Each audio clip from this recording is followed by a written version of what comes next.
E para levar mais informação à população, tem um grupo voluntário que faz hoje e amanhã ações de palestras, tem caminhada sobre o tema, disseminando então aí informações sobre essa doença sorrateira.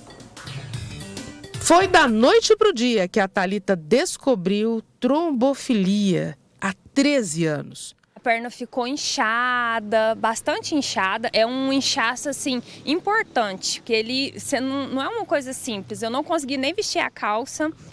Dor, a pele sensível, mais quente, o meu membro ficou mais quente, então foi um susto e depois da internação a gente foi investigar as possíveis causas desse evento ter acontecido de forma tão abrupta. A minha trombofilia é uma condição genética e estudando, eu percebi que tem impacto na vida, especialmente das mulheres, em várias fases, tanto relacionado ao uso do anticoncepcional, quanto relacionada à gravidez, puerpério.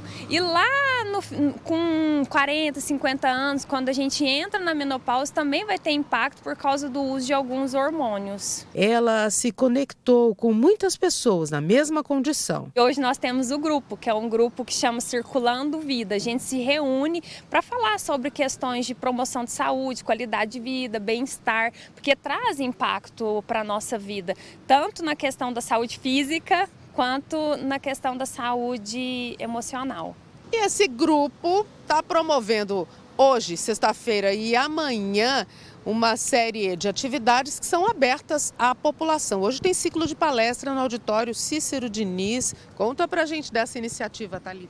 Nós reunimos profissionais, 2 médicos, para falar a respeito dessa condição chamada trombofilia e conscientizar a população, estudantes da área de saúde, profissionais da área de saúde que desconhecem os fatores, as causas que estão envolvidas na trombose, sendo a trombofilia uma delas. Então, vai acontecer às 13h30 no anfiteatro da Prefeitura, no Cícero Diniz. Amanhã, caminhada no Parque do Sabiá. Isso, porque nós temos que estimular a prática de atividade física. É um dos fatores protetivos para não desenvolver trombose, estar em movimento. Então, a gente vai se reunir no Parque do Sabiá às 8 horas para fazer essa celebração, essa conscientização e demonstrar que a gente também faz a nossa parte estando em movimento. Para os 2 eventos, é só chegar?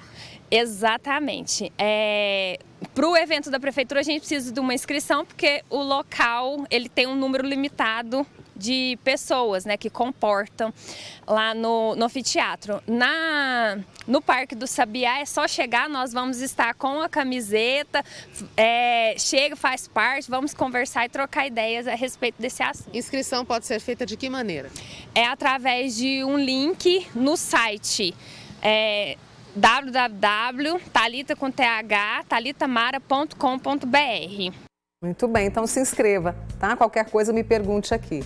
Porque a trombofilia, ela é uma doença silenciosa, pode trazer muitas complicações, aumenta o risco de trombose nas mulheres. Como identificar? Nós convidamos a angiologista, a doutora Ana Flávia Carvalho Rosa, que está aqui com a gente hoje. Ana, mais uma vez, obrigada, viu, Ana? Agradeço, um prazer. E muita gente confunde a trombofilia com a trombose, é tudo a mesma coisa ou não? Não, então, a trombofilia, na verdade, ela é uma condição em que a pessoa tem uma predisposição maior a ter trombose, sejam tromboses venosas ou arteriais, E a trombofilia ela pode ser ou hereditária ou adquirida. E é diferente da trombose, porque muitas pessoas descobrem a trombofilia depois de um quadro de trombose. Então, a trombose, ela é a coagulação do sangue dentro da veia, que é a doença. A trombofilia não necessariamente seja uma doença, existem condições em que a pessoa tem uma predisposição maior. Por exemplo, um puerpério, uma obesidade, são condições em que adquiridas, e que ela tem uma predisposição maior a formar esses coágulos. E são 3 fases na vida da mulher, Você falou aí o puerpério, depois que ela dá à luz, ali na gestação, e também na reposição hormonal. Quem já tem predisposição, isso pode acontecer, a mulher, Sim, pode acontecer. São fases, assim, importantes, porque se a pessoa ela tem uma trombofilia com a reposição hormonal ou na gestação, que também é uma condição que predispõe a trombose, ela vai aumentar esse risco, Então, geralmente é um somatório de fatores. Então, a pessoa tem uma trombofilia, às vezes ela fuma, obesa, não faz atividade física. Então, tudo isso se soma.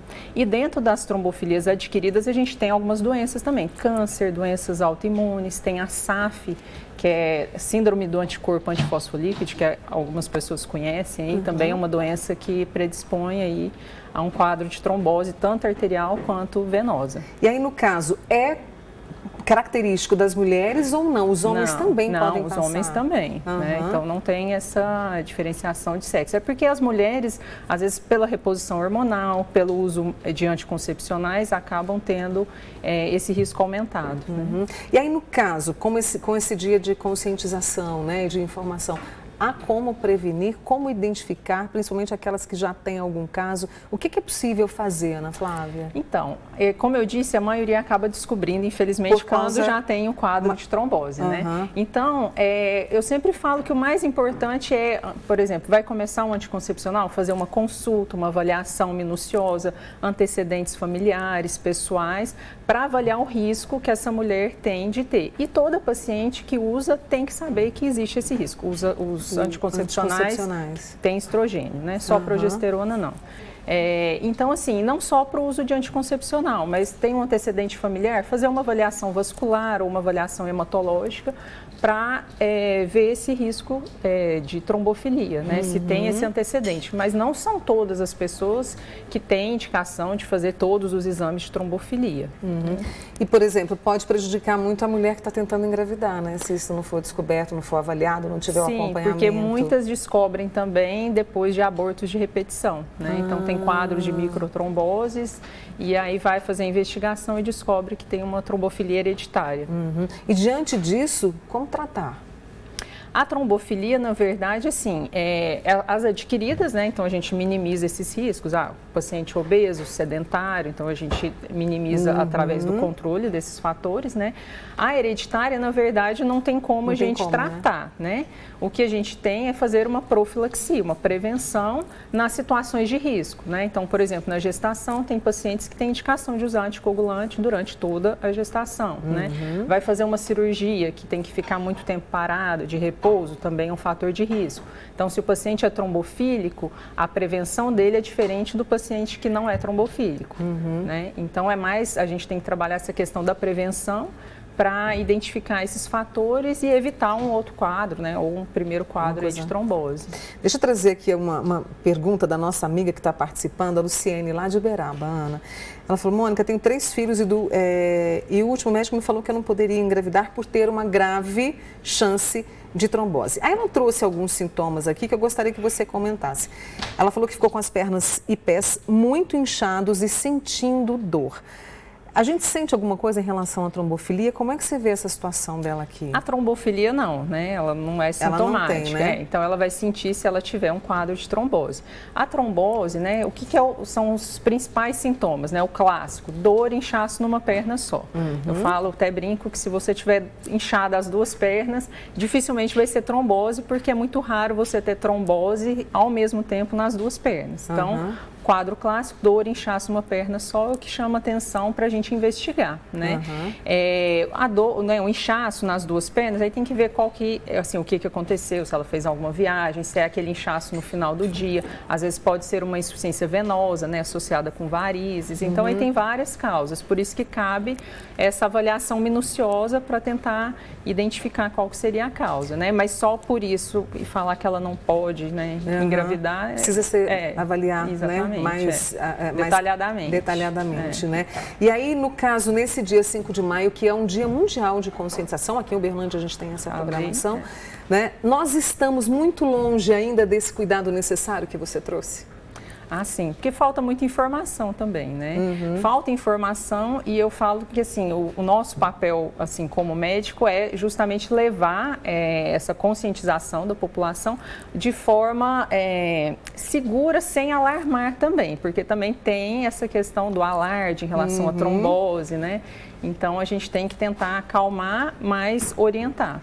Chegaram mais algumas perguntas aqui, rapidamente, já de tromboflebite e embolia pulmonar, corre o risco de ter outra trombose? É a Sim. preocupação da nossa amiga aqui. Ainda mais que ela teve uma embolia pulmonar. Então, o paciente que teve um quadro de trombose, ele sempre vai ter um risco maior de ter um segundo episódio do que quem nunca teve. E aí, no caso, por exemplo, você falou desse acompanhamento, é o angiologista que a gente tem que procurar. O angiologista para avaliar essa questão da trombose, mas a trombofilia é um quadro hematológico. Então, eu sempre encaminho também para o hematologista para fazer uma avaliação mais completa. O Manhã Total, junto com a doutora Ana Flávia Carvalho Rosa, né, trouxe esse assunto tão importante, esse tema tão importante. Multiplique também aí. Obrigada pela sua participação, Ana Flávia, adorei te receber. Eu que agradeço, Obrigada, foi um prazer. Tá? Foi um prazer também. Obrigada.